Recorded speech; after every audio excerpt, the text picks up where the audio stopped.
All right, from the studio in Fairfax City, we're very grateful that Nata Zhyzhchenko accepted our invitation to our show. Nata, welcome to my humble podcast. Thank you so much for invitation. It's a great honor for me, and I'm very pleased with your invitation. Thank you. No problem. Let's go back to the beginning of your life. Were you born like in a musical family? I mean, how old were you when you began taking, guitar lesson or piano lessons? Actually, my family is the family of musicians, and my grandfather was a very famous master of musical instruments. He made them by themselves. In Ukrainian, the word Onuka means granddaughter. So the name of my band is the dedication to my grandfather, who made me my first musical instruments, taught me how to play, and taught me a lot of different things, taught me how to live, how to laugh, and etc. He made a lot of different Ukrainian folk instruments, and he made me my sopilka. Sopilka, it's a little wooden flute. It's very spread in Ukraine. Maybe it's the most well-known folk instrument in Ukraine. It's similar to flute, actually. So I had a lot of lessons in childhood, and this was my first and the main musical instrument. I played a lot of concerts with orchestras, and I had some kind of academy education, but I played folk instrument. It was such kind of mixture. My mother is a piano teacher. My brother is a trumpet player. So I have musical and folk roots, actually. Gotcha. Perfect. And in the period of high school, when you were, I don't know, 15, 16 years old, were you in any band already in high school before you finished high school? I had a lot of different choirs, ensembles of folk music, but then I quit this kind of music and I wanted to be a DJ. I was fond of electronic music. I rejected all my previous education and I wanted to play just modern electronic music. But then I began to combine this kinds of music. I began to mix electronic music with my folk sound of sopilka, and this was like prehistoric part of Onuka, actually. Yep, gotcha. I noticed in some of the videos that I have watched, which are very, very good. There's a lot of right. So your kind of music, it's include electronic drums, trombone, French horn, and then Ukrainian folk instrument as well, the sopilka. Are they difficult to learn? I mean, for the people that born in Ukraine, become natural, but for everybody else, you bring a lot of different elements on, in every video and in your performance. Are instruments that are difficult to learn and to play for anybody else who has not played them?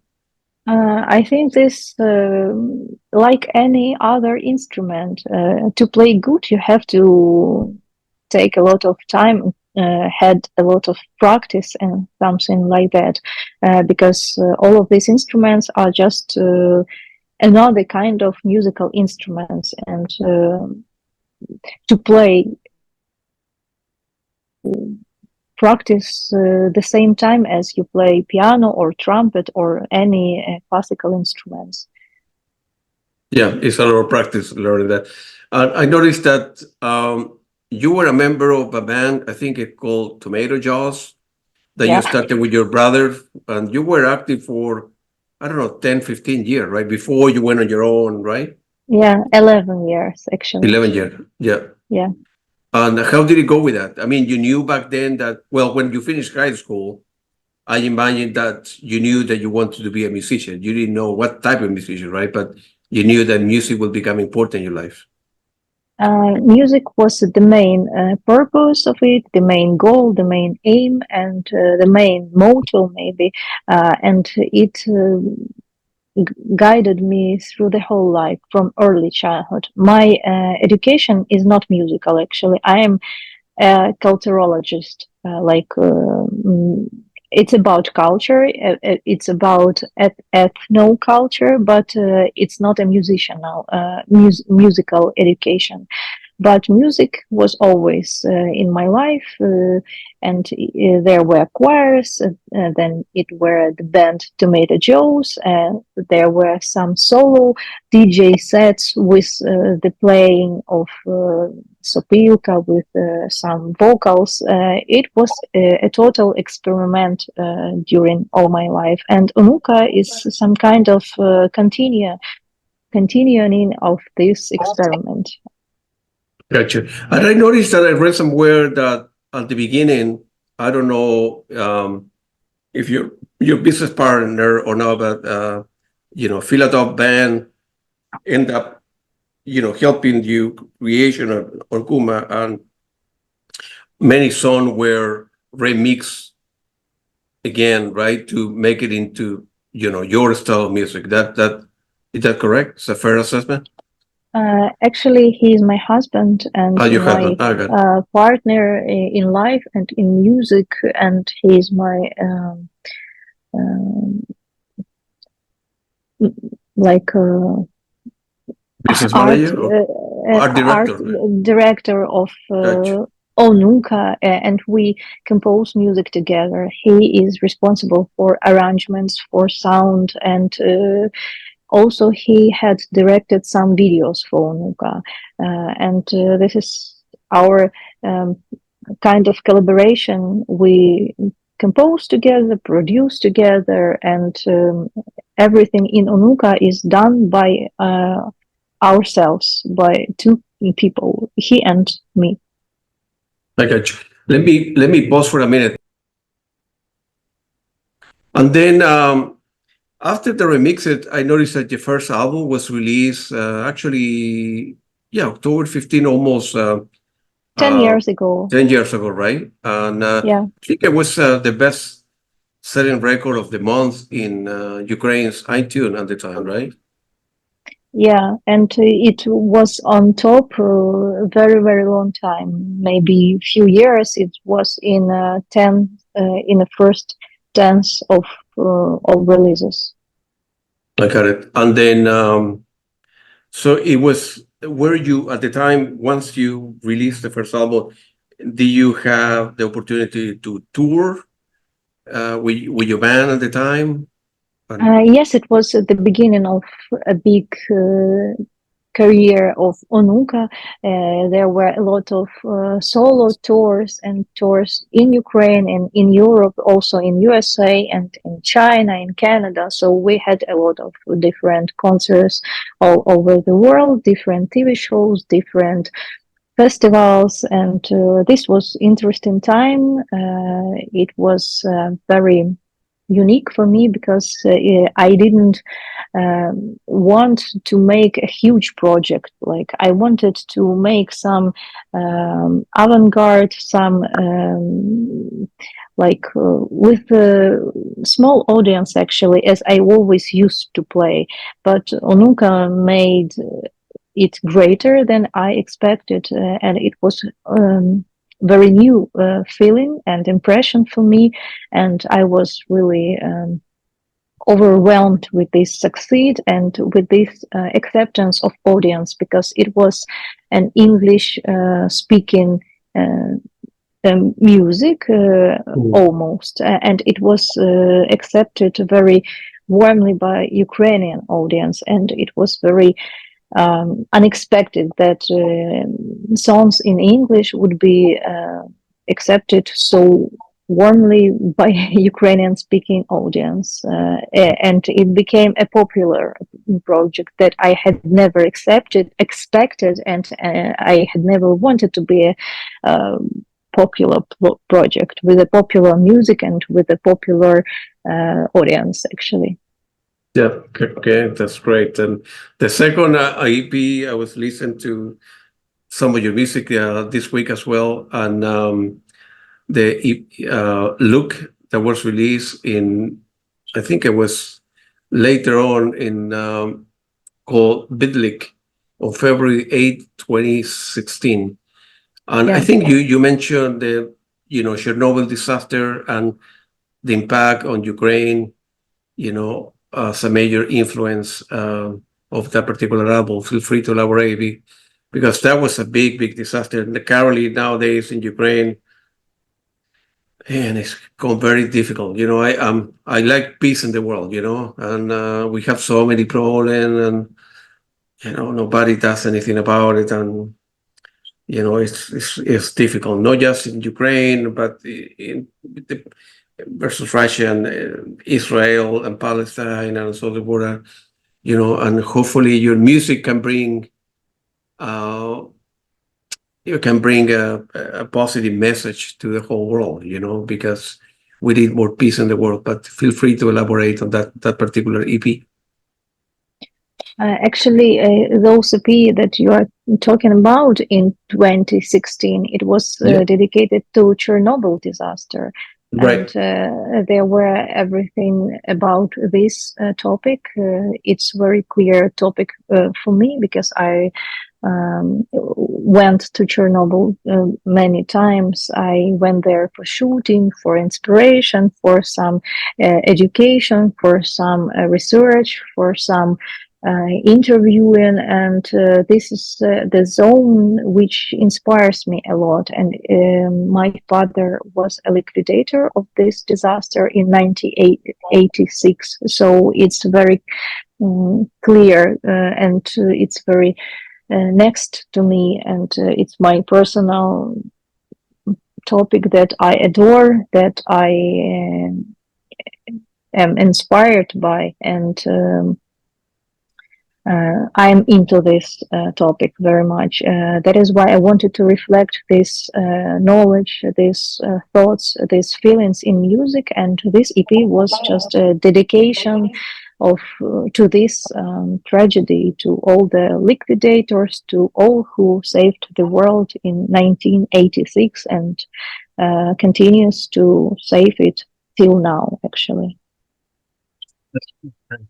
In 2017, you were featured in the Eurovision Song Contest, right? Yeah. I think you were performing with a full orchestra at the time, right? Yes. Yes. That's a big deal, right? In Europe, I imagine that opened a lot more doors for you in the year. Yes, actually, it was also unexpected performance. I didn't want to make it like a member from Ukraine, like a participant, but I wanted to play there. I was invited to play there like a guest, and I had some rules. That is why I could have a possibility. I could have a possibility to invite all the orchestra to play there. It was a national orchestra of folk instruments, and we made some kind of potpourri of 3 or 4 hour songs. And this was also very interesting experience for us because we changed the rules maybe in some way and made our music played more loud than we are expected till that moment.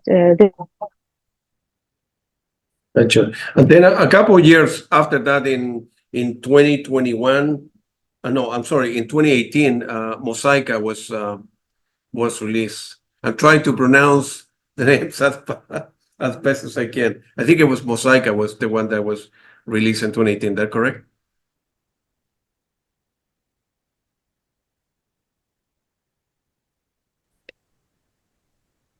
Okay. Okay, so I was mentioned that Mosaica was released in the year after, right, in 2018. I imagine that Yes. it opened more doors for you because after the Eurovision and the second album, it could have opened more doors for you to plays in different venues, bigger venues, and in different cities, right? It was a proposal, like it was just a continuation of our musical way, and the second album is hard to release when your first album is very successful because everyone is is expecting something spectacular from you, and the attention is really like overwhelming, and it was very responsible moment for me. And I think that I made a lot of efforts to make the sense and plot of things to be very valuable in this moment. So I wanted to make it not so musical, but with a lot of sense. Because and each song had its own history, prehistory, dedication. It was like some kind of project. Maybe it was too tough for audience. But Mozaika is in that way that it was released, and it was just further steps of our musical way. That's great, because the second album is great as well, and the videos are very, very good. I mean, it's a lot of effort put into every video, and they're watched by millions of people all over the world, right? So Yeah, it's great. I'm very, very happy for you. You know, you. despite of the situation in your country, you're doing very well. And then 2 years after that, you did Collier, right? In Color. June 20 Color, yeah, and the Yeah. 2021. And you know, now I imagine that with 3 albums, unfortunately, you know, every time that you release a new album, the audience has certain expectations. You need to increase the level a little bit, and then increase it, because your music began playing in more radios, you're doing more tours, bigger audience, different countries. So you need to work extra hard to start raising the bar, right, from this level to that, and so on, so forth. So, and you have done it. You have done it, you know. So Actually, it was hard to release this third album because it was a pandemic during this time yeah, all over the world. And also, I had delivered a baby in 2020. So it was, in some way, very personal album, because there are a lot of dedication to my son. And it was more intimate than previous albums, but Color also, it's a great album for me, because we had some bangers from it, like Zenith. I think it's the most popular song of us now abroad, I mean. And the last album, I think, is called Room, that was released July 20, almost a year ago. That also is a great album.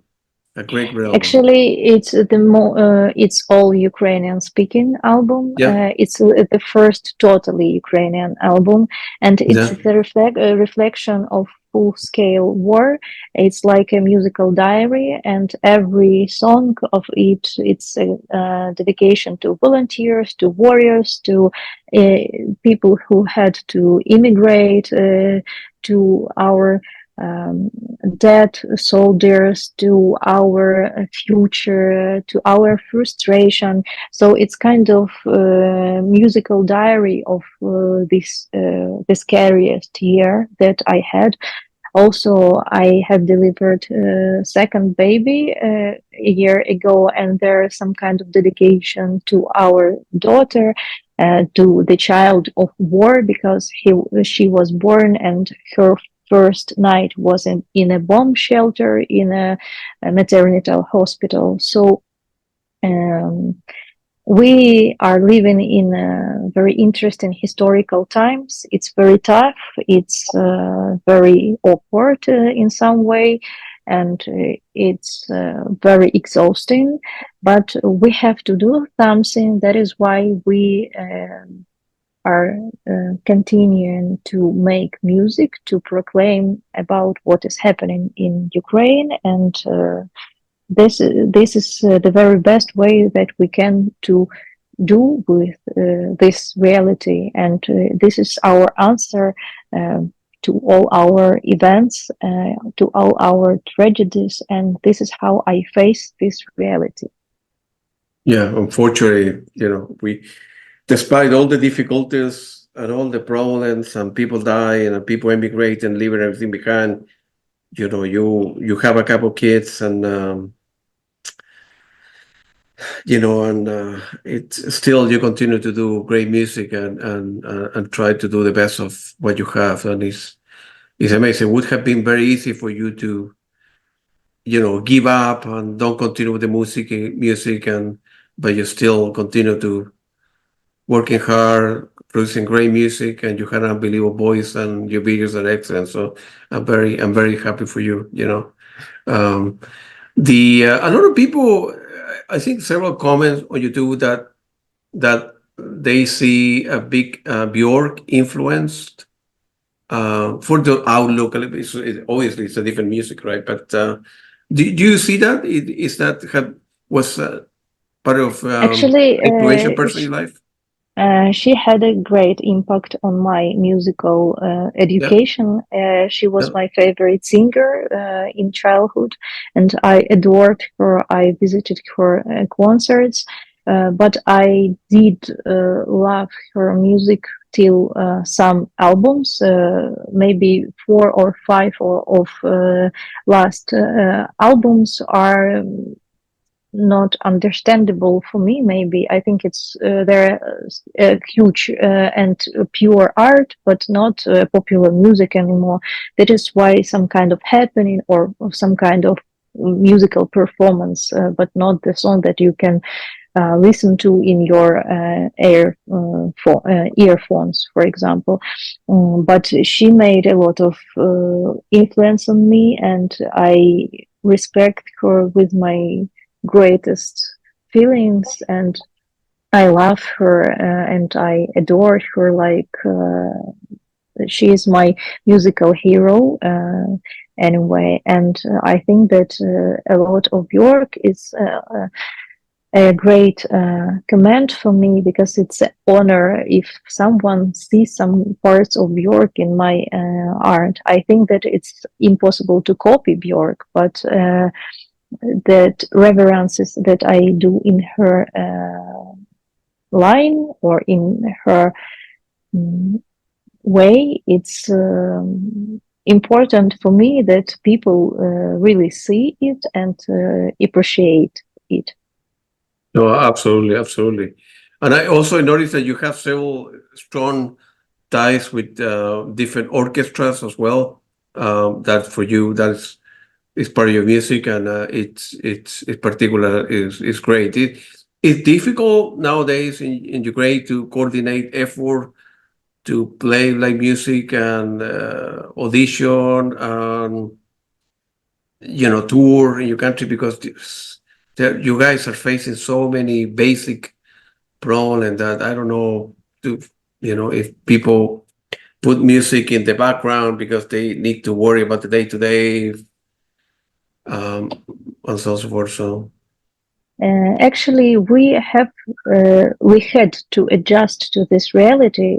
This was the only way to exist and to live here, because you can struggle for months, for 2 months, but no more. You had to adjust to routine, to career, to job, to live, to love, and our background, our context of living is war, and all our challenges are connected with war, switches of light, of electricity, rockets, missile attacks. So we did had to adjust to this kind of reality. It's very tough. Sometimes it's really so depressing. More often, it's very frustrating. I am really scared about my kids' future, and the main I'm very scared of future if I would have no chance to live here, and if I had to immigrate. This is my most scary scenario of all the events, and I do all that I can just to make Ukraine live here and make like to leave Ukraine. Not it's incorrect. Everything I do is to make Ukraine exist. Sure. This is the answer, and all our gigs are also adjusted to reality. We have to interrupt our concerts because of air radar, air alarm, and everything in of audience has to be evacuated to the nearest shelters. This is the common rule. You can't quit this rule. You can't um, don't pay attention on this rule. So every festival is also are living due to these rules, and it's a big and tough and complicated rules of new Ukrainian musical reality. But this is the only way that we can do it. So we had to adjust to it and to live waiting for the best times. Yeah, it's very difficult. I noticed that some of the demographic, your music is well received, not just in Ukraine, but in Asia and Europe, in United States and Canada. You have, a lot of people that listen to your music, which is great, and because you could have the opportunity to tour in other countries, and people all over the world can listen to your music as well. I noticed, for example, in Spotify, that you have almost 100,000 monthly listeners, right? And some of the track, you have like a 4 million, 3 million, 5 million, so forth, which is great. I'm very, very happy for you, because I know how difficult the situation is in your country. So despite that, you're bringing a positive message to the world, and your music is heard everywhere. And despite all the problems and the day-to-day in your country, and you are resilient and don't give up. So which is very good. Thank you.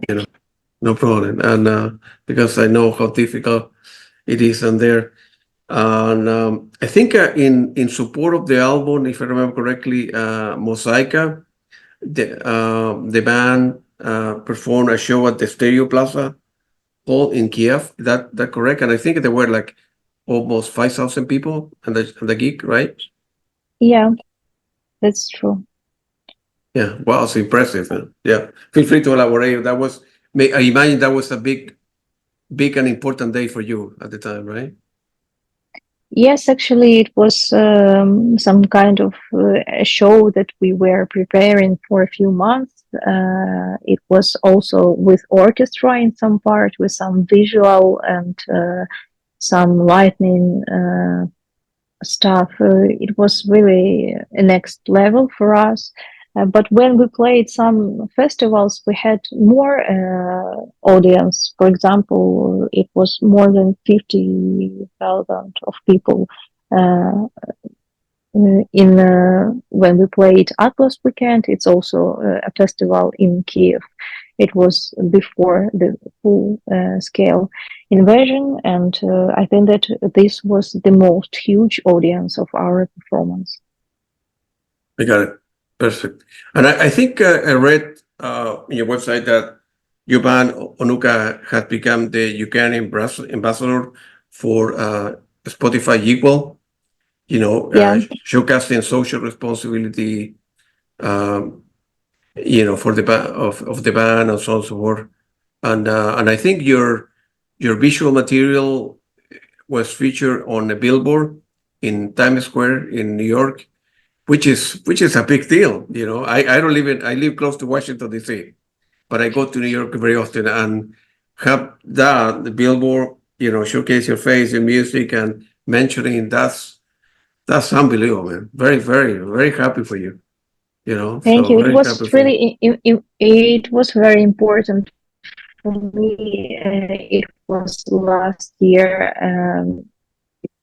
in case, and I was invited to equal Spotify playlist, and it was a great honor for me because it was another chance to tell the world about Ukraine, about what is happening there. And this was just a few weeks after I delivered the baby, and that is why it was so important for me in another way, just to return in public space. And so it was really a huge moment. Yeah, but I think that I will see what is going on in our future. Got it. You recently finished a tour, right? Back in, let me see, if in It's May. European. Yeah, in May. Yeah, May. You play in Warsaw and then Berlin, Cologne. A lot of people in Germany. Yeah, people like you in Germany, I think, because you did different gigs in Germany, Berlin as well, right? So Yeah. It was a donation tour, like the tour, charity tour. I sure, mean, it's yeah. yeah, and we gathered some money for medical stuff for our.